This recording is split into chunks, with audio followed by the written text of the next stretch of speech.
Hey there guys, it's DJ Slope again from Slope's Game Room. It's time for my January Q&A, the first Q&A of the year. Technically it's actually not because I played December's in January. Whatever. Guys, I have 10 questions to answer you. I won't keep too long, but if you do want to be part of next month's Q&A, then there will be a link to my Patreon down below on the card, in the top comment, in the description, all that sort of stuff. There's a lot going on over there. You can see exclusive Let's Plays. You can show me your stuff over in the Discord chat. My Discord chat is brilliant, by the way. So many people chatting over there. It's really, really good. Yeah, guys, it's fantastic, and if you do want to go check it out, I would very much appreciate it, and if not, hey, thank you very much for watching regardless. So, we have 10 questions to answer, and yeah, let's get straight to it. Number 1, this one is from Ian, and Ian asks, do you ever get time to watch live streams? He's asked me a couple like that. Okay, so do I ever get time to watch live streams? Almost never. I do see friends of the show, people like The Game Shed, I know like Top Hat Gaming, Kim Justice, they're the main ones that I'll try and jump in if I see them doing a live stream. Sometimes Rick Riggs as well. I normally jump in, but it's normally me popping in, saying hello, and then I run off because I just don't have time. I really would like to watch more. Sometimes I do stick around a little bit longer if I can, but normally I can't. Oh, and Get Banked, they're another good couple of streamers. Get Banked, go check them out as well. Unfortunately, no, I don't get to watch too many, but I do try to when I can. Next, you've got what's playing in the background while you edit. Nothing. I do sometimes try and put music on. Normally all these vinyls I keep getting sent, I put them on. But a lot of the time, they take my concentration away from editing. So normally what I'm listening to is me editing. I can't do anything else other than that, sadly. Yeah, so nothing, in all honesty. And his third and final question from Ian, you still playing games on the Switch? Yes, I am. Currently, I am playing through Axiom Verge. I've never had the chance to play it before, and they brought out a multiverse edition, which just comes with like a Blu-ray of the making of, the poster and all that sort of stuff.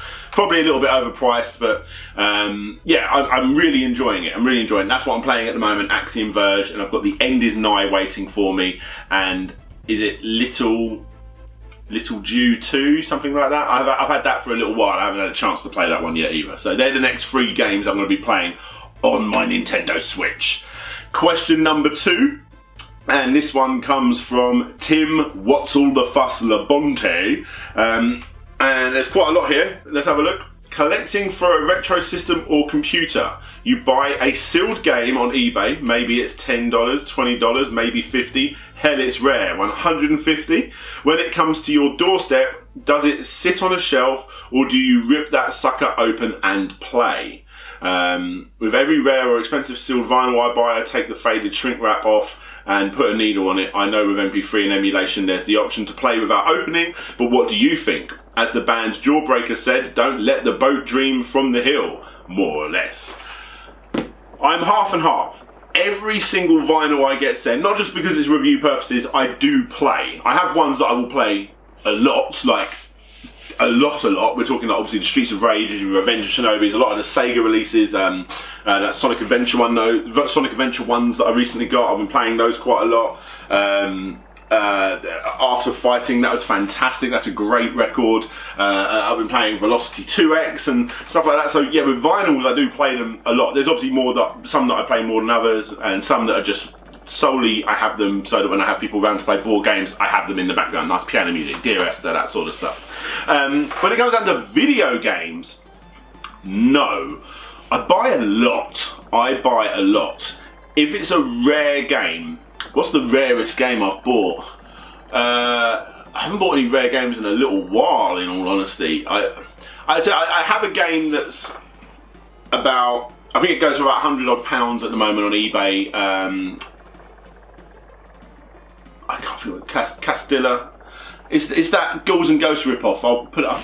What is it? Curse Castilla. I'm looking over there because I've got it on my desk. Curse Castilla, yes.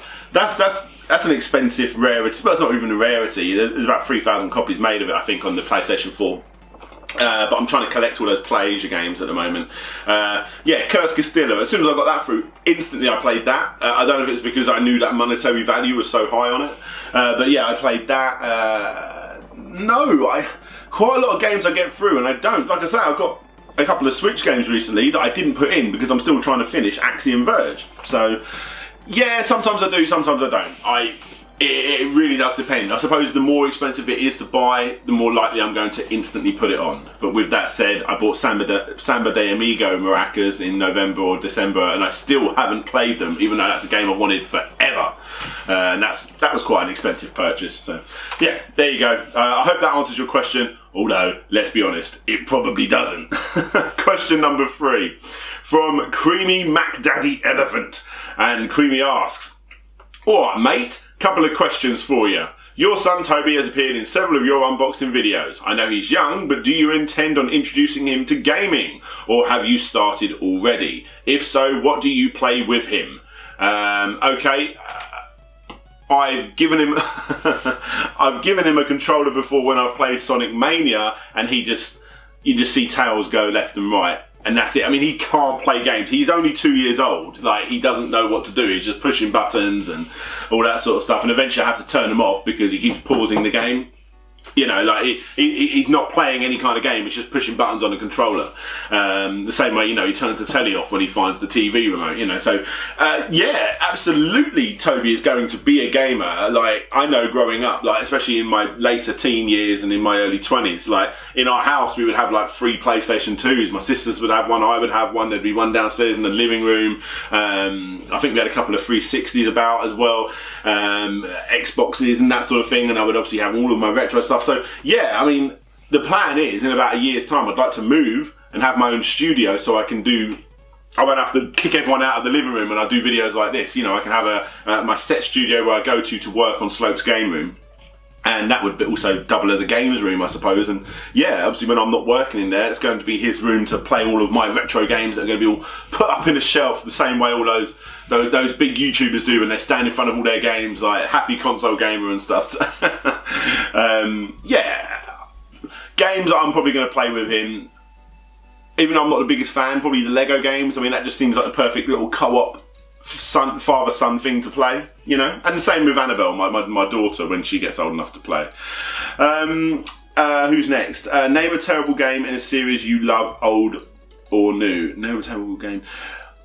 I wouldn't say I love it, but the one that comes to mind is Sonic and the Black Knight and Secret Rings. Those ones on the Wii that everyone hates. They are hard to get to grips with because you have to really backwards learn how to, you know, use those awful controls. But I completed both of them. Like, I genuinely enjoyed them, and that says a lot because I didn't finish Sonic Colors and Sonic. I did finish Sonic Generations, but I didn't finish Sonic Colors, Sonic Lost World and stuff like that. And I know like those games are not like the most loved games. Colors is, I suppose, but I did play through Black Knight. I thought it was pretty good, and I do remember, I think it was Games Magazine, as in like they're a respectable publication. They really, really like those games. You know, they said this is the perfect first step in the right way to what Sonic the Hedgehog should be, and everyone fucking hates that game. I think they're pretty good. I have them.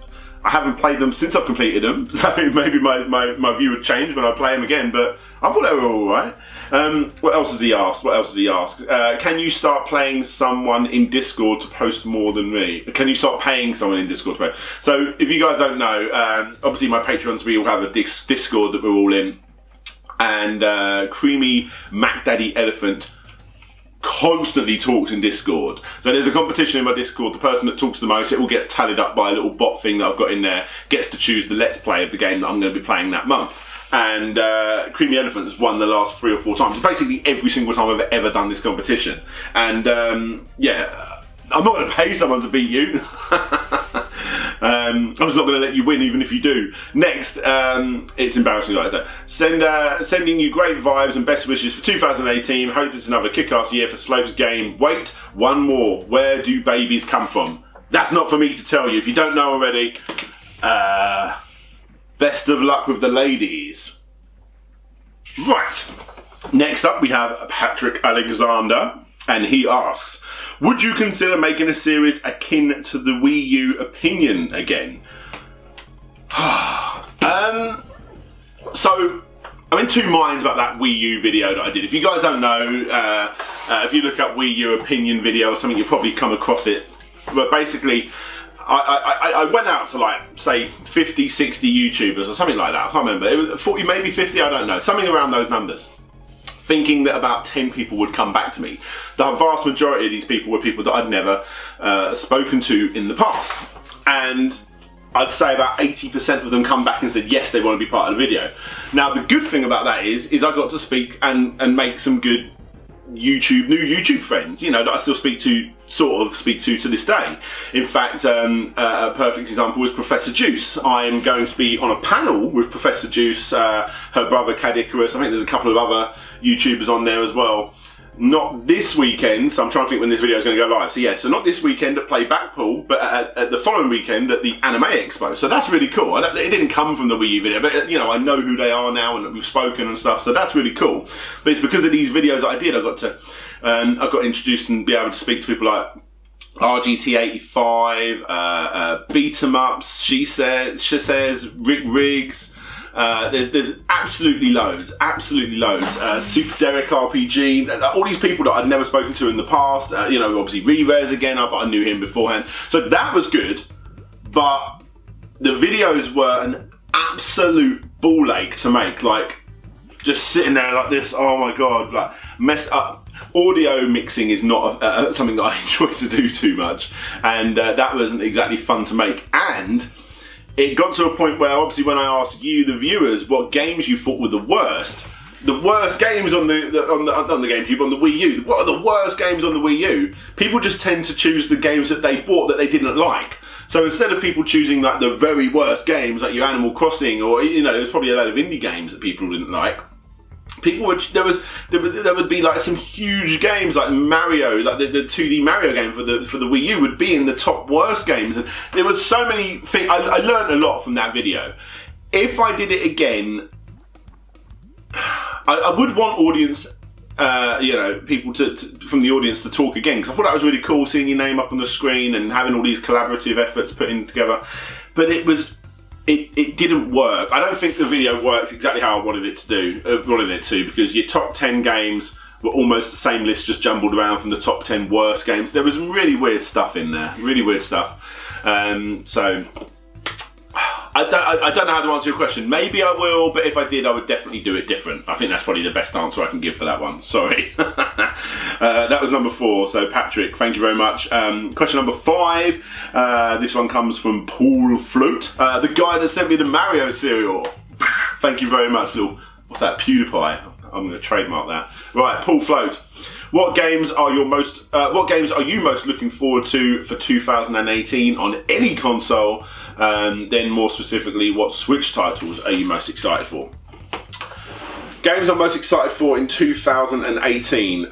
So there are rumours that I read this morning that there's a new Sonic racing game in the works. There's definitely a new racing game by Sumo Digital coming out, and they're saying it's a karting game, which makes me think it's a Sonic game.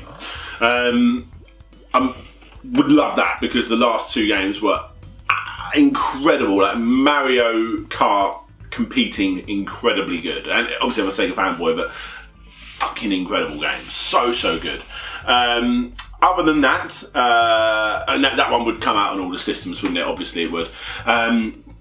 Other than that, I would really be into what else? Oh, Willow of the Wisps, the new Ori game. Like Ori and the Blind Forest, I've said it so many times in the past, is probably in my top 5, possibly 3 games of all time. Actually, there's a lot of indie games coming out that are like Streets of Rage looking games. So you've got people like Raging Justice, which I will be reviewing. I've been in contact with those guys. Very excited to check that out. I've already got the Takeover. So I'm excited to maybe compare. I don't know.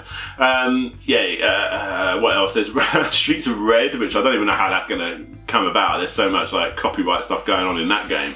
Check that out. The trailer's incredible. If you're a Streets of Rage fan, it's actually closer to Castle Crashers, but yeah, Streets of Red. I'm trying to think what other games. You know what? I don't know. There's still a few games from last year that I haven't played. For instance, on the PlayStation 4, there's that Horizon Zero Dawn game. Like, that is fully my sort of game, but I just haven't played it. But yeah, I'm excited for that. In regards to the Switch specifically, I'm trying to think what games are coming out. I mean, I'll probably pick up Yoshi if that comes out this year. I tell you what, if they release, even with Ori, which is one of my favourite games of all time, if they release Pikmin 4 this year, which I'm begging that they do, if they release Pikmin 4 this year, it will be, without me even playing it, I'll know it's going to be my game of the year. I'm really, really obsessed. Swear again then, or almost. I'm really obsessed with the Pikmin games. Absolutely love them. They're so good. Yes, so there you go. There's a load of games for you. Number 6, we have from Andrew Dalton. Andrew asks, with so many companies now milking the retro scene, do you think in the next few years the bubble is likely to burst when people get fed up? Absolutely not. No. I think what's going to be... See, the more, so for instance, like, you get this whole retro scene, and people really like I suppose like the indie is the new modern retro, and if that makes sense. That's why I'm such a big fan of indie games. But the more companies like that come out with I am 8-bit releasing their like Street Fighter cartridges, and I know PlayAsia do a lot of that sort of stuff as well. All these companies, and obviously all these companies bringing out all like sort of competing with the SNES Mini, but with like the Atari consoles and all these other things. I don't think they're ever going to burst. I just think it's going to level out, and that'll be nice. I don't think, because everyone just fucking jumps and scalps everything they can. I think the more that they bring to the table, the more it'll become a bit more settled, and it'll go back to a point when collectors, true collectors, people that are really into the scene, rather than just getting it like for the sake of getting it so they can make a quick buck. I think that will start leveling out a little bit more. That's what I would like to see. But I do see things calming down in certain areas, which I hope it doesn't do. Even with the records, there are now so many companies putting out vinyls. I mean, you guys may or may not know, I actually looked into doing my own record label at one point, and I reached out to so many companies. We're talking, some were tiny, some were big, and you wouldn't believe the amount of people that say, oh, we've already got an agreement with some company. And it's like, you've got an agreement with some company for your tiny game? Like, it is insane. It is insane. So, I think everything's just going to level out a little bit more. And I really hope that does happen. Because I think it would, more competition means, there's more places to go and buy all of these different things. And, people will become a little bit more niche in what they want to collect. So, yeah. I don't think it's going to burst. I think it's going to level out a little bit, and I hope that's the case. I hope that's the case. I hope that answers your question. Next up is number 7. Yes, from Mike Fallin. Am I saying that right? Fallin from syxxsense.com, and he asks, which of today's retro titles do you believe best encapsulates that old Sega feel? Would it be adventurous for developers to focus less on graphical fidelity and pump that extra cash into design and writing teams? Okay, I think he's asked me 2 questions there. So which of today's retro titles do you believe best encapsulates that old Sega feel? Wow. Okay. Probably. Is it Nicholas? I'm probably saying that wrong. Nicholas? There's a company that's pumping out Switch games. I think it's Nicholas. I've got a few of them. I mean, they've obviously got the Binding of Isaac in there and stuff like that. But they're releasing games that look like... I don't necessarily think they're Sega related, but I suppose they are. They've got a racing game like Drifting Stage. I think it's... is it Drifting Stage? They're doing a game that looks exactly like Scud Race, which is a classic Sega game. I think they're doing The Takeover, which is... I suppose it's a bit more Final Fight, but I actually associate Final Fight with Sega more than I do Nintendo, because I had it on the Sega CD, Mega CD. And I think it's a little bit more like that than Streets of Rage. So Nicalis, I think, is pretty good. I'm totally saying that wrong, but yeah, check out their website and the games that they're releasing. I think they're the closest, I think, to the classic retro style games. And they will come with the little manuals and all that sort of stuff in the cases when you buy them on the Switch, and they're not like overly priced. They're not like full price games. They're a little bit less, but the fact that you get all the quirky little things like key rings of mine, all that sort of stuff. So yeah.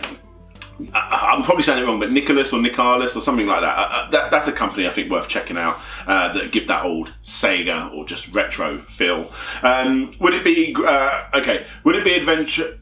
Would it be advantageous for developers to focus less on graphical fidelity and pump that extra cash into the design and writing teams? I think. See, it's hard because I don't think that's necessarily a retro thing. The more money you put into like the story and the design is when you get games like Uncharted, you know, and that's fantastic. Don't be wrong, I will buy every Uncharted that ever comes out. They're fantastic games, and it's like, you know, Horizon Zero Dawn and, you know, the new God of War that's coming out. That's what I see when you put a lot of money into writing and design. But if you look back at retro games, I'm talking even way back into like the home computer era, definitely the home computer era, and you can probably relate this to some of the Atari 2600 games, that sort of thing. A lot of this stuff was made by one team on a really short budget, on a really short time frame, and a lot of those ideas just came with people like, oh, I wonder if I could make my own like Breakout clone. I wonder if I could make my own Dizzy clone and all that sort of stuff. And as you make those, you start putting in your own ideas and coming up with your own concepts. So, you know, loads of money isn't pumped into that design work. It's someone, you know, being adventurous and making something unique. And I think that's the thing. Those are the sort of things that I find exciting. So.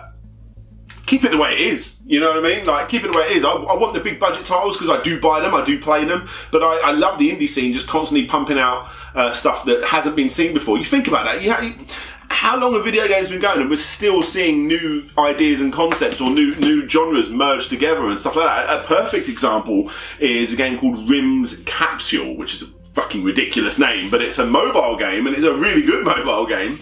It's an RTS game where you put Tetris blocks down. I mean, how ridiculously bizarre is that? And it's incredible. It's so good. Check that out. But it's not exactly new. It's a good few years old now. But yeah, I hope that answers your question. Next up, he asks, is there is there, he's written this wrong, is there a particular console computer you'd like to see get the mini NES treatment?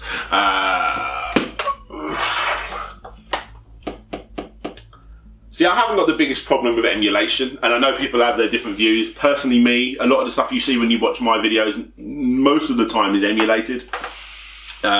It's just the easiest thing for me to be able to capture the footage for my games. I mean, yeah, I could probably wire up a Mega Drive and do all of that crazy stuff to make it the best quality ever through Frame Masters and all that sort of stuff, but you just would not get videos every week if I was doing stuff like that. It's just the downright, that's just what's going to happen.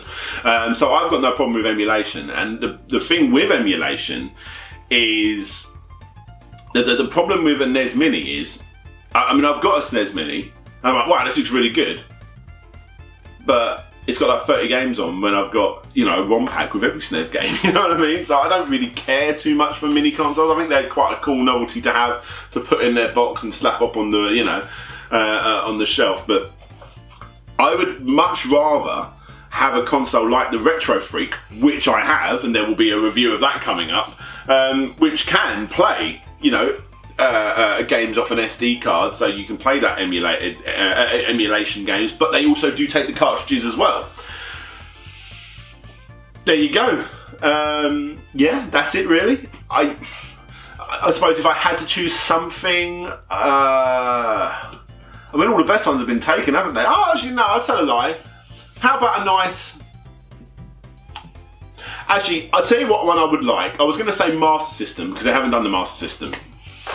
I would... Oh, I'm now mixing between three different answers. So you've got the Master System.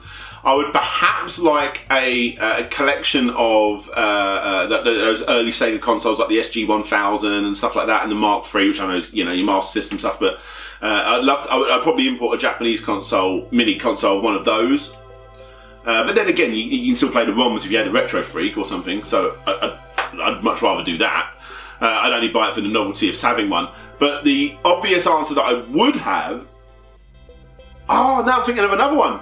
The N64. I'm not a fan of the N64. I don't understand why people love the N64 as much as they do. Everything you can get on an N64 is now being ported, upgraded and all that sort of stuff. So your Star Fox, your Mario, your Zeldas, all that sort of stuff can be played better elsewhere. There's no point owning an N64 in my books, my mind at all anymore, except for a couple of games like Sin and Punishment. And even games like Mario Kart. I'm not going to play Mario Kart 64 when I can play Mario Kart 8 because it's a better game, but that's just my opinion. I know you guys are probably hating on me. I've never been the biggest fan of the N64, so an N64 Mini would be a great way for me to be able to try and understand why people like it, because you can't emulate N64s too well, this would be a great way for me to be able to try them out. I'm rambling like a madman because I also thought about Sega Saturn. Yes, I would be very much up for a Sega Saturn. And what they need to do, you know what Sega should do?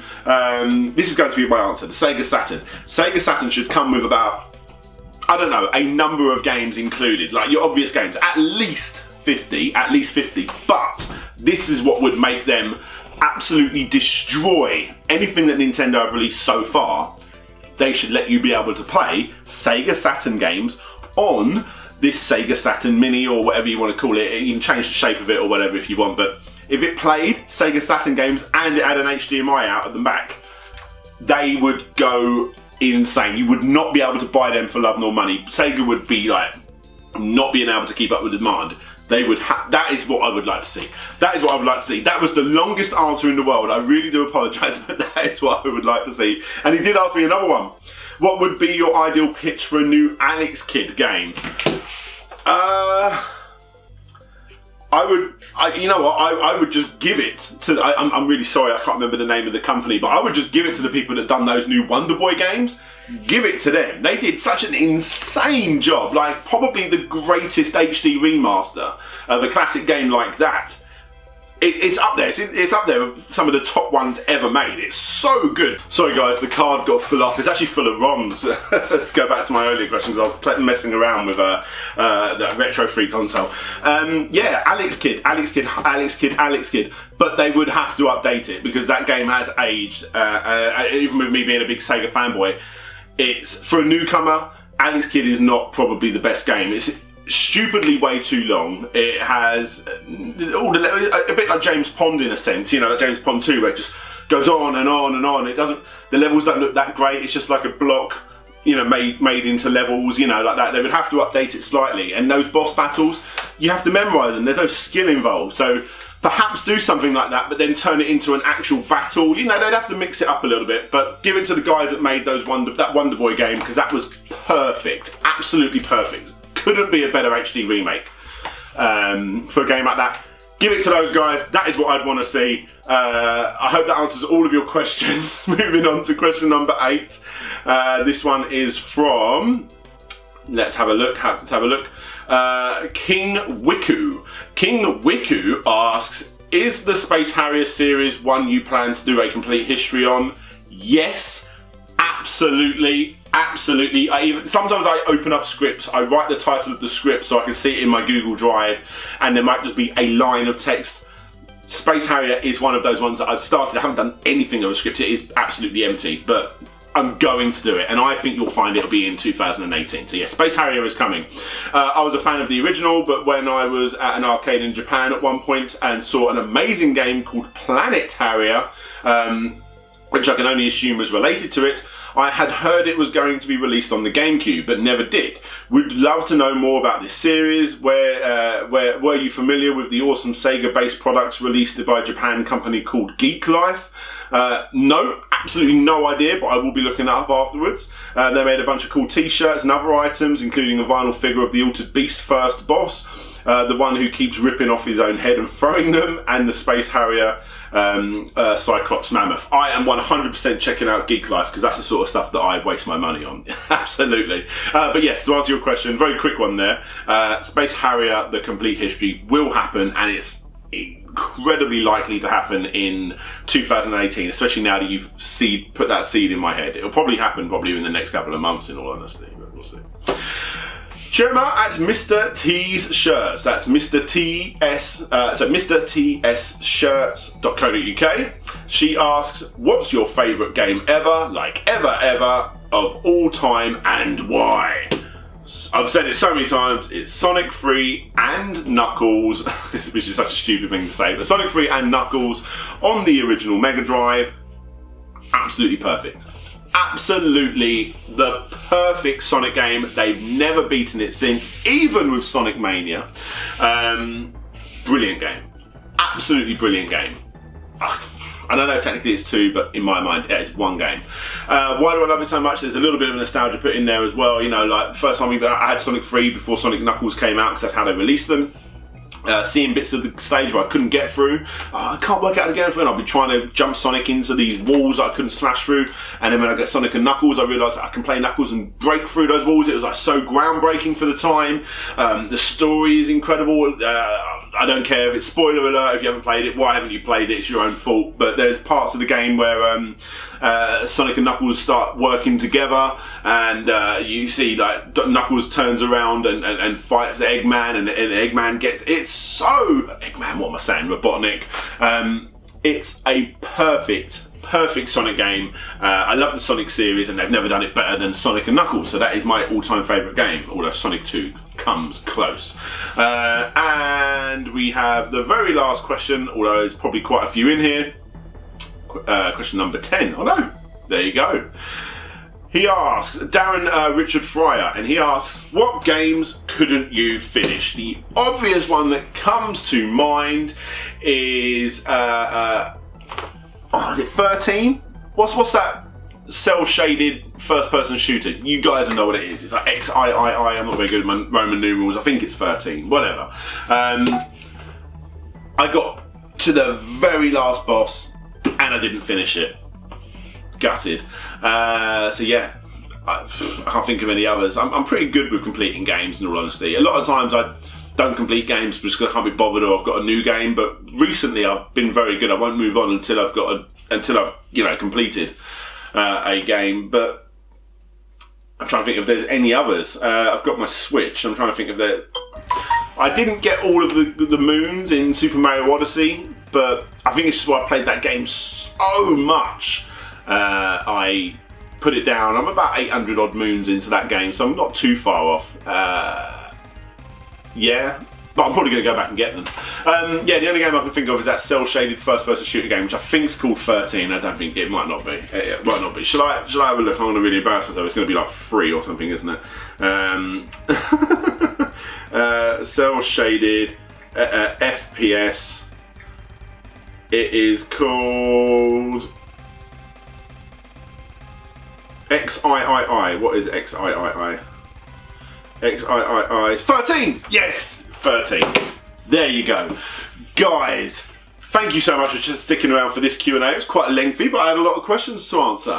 If you want to be part of next month's Q&A, there's probably a big link going along the bottom of the screen, which I've left all the way through the video. There'll be stuff in the top comment, in the description, in the card. Yeah, please do come along and check out the Patreon, see if it's up your street, see if you think it's worthwhile. Guys, I won't keep you any longer because I actually want to go play some games, which I am doing at the moment. I'm prepping because I'm going to Blackpool at the weekend. If anyone here in the UK is going to play Blackpool, I'm going to be on stage with me, Nostalgia Nerd, Kim Justice, Ashes. It's going to be incredible. There's some other great talks as well from the Oliver twins. We're going to be talking about their Dizzy days and probably many other things. There's a DMA video DMA talk as well. Obviously talking about Lemmings and Grand Theft Auto and all of that sort of stuff. It's going to be an incredible. I've not been to one of these conventions well, it's actually the first ever fully retro-based convention I've ever been to, and I'm bloody on the stage, man, with some of my absolute YouTube heroes. So, guys, it's going to be a fantastic weekend. If you are about, please do come to that. And also the weekend after, if you are in London, I'm going to be at the Anime Expo. like I said, with Professor Juice, Cad Icarus, I believe Did You Know Game are going to be there, but they may be on the next day as well. Kim Justice will be going along, but we're on different days, although I'm sure I will be going up on the Sunday to go and see her and say hello to a few people there. If you're about, please do come and say hello. I've actually got some little collectible cards, which are like technically business card things that I want to give out to anyone that wants them. Really weird little things. Do come and check them out, and do come and say hello to us. I love meeting people that like my videos. It gives me such a boost to continue doing them more. I love it. I love it. I love it. Guys, I'm not going to ramble on anymore because I'm going to go play some. What should I play? Probably play some Axiom Verge. Guys, this is DJ Slope signing out, and hopefully I'll see you all next time.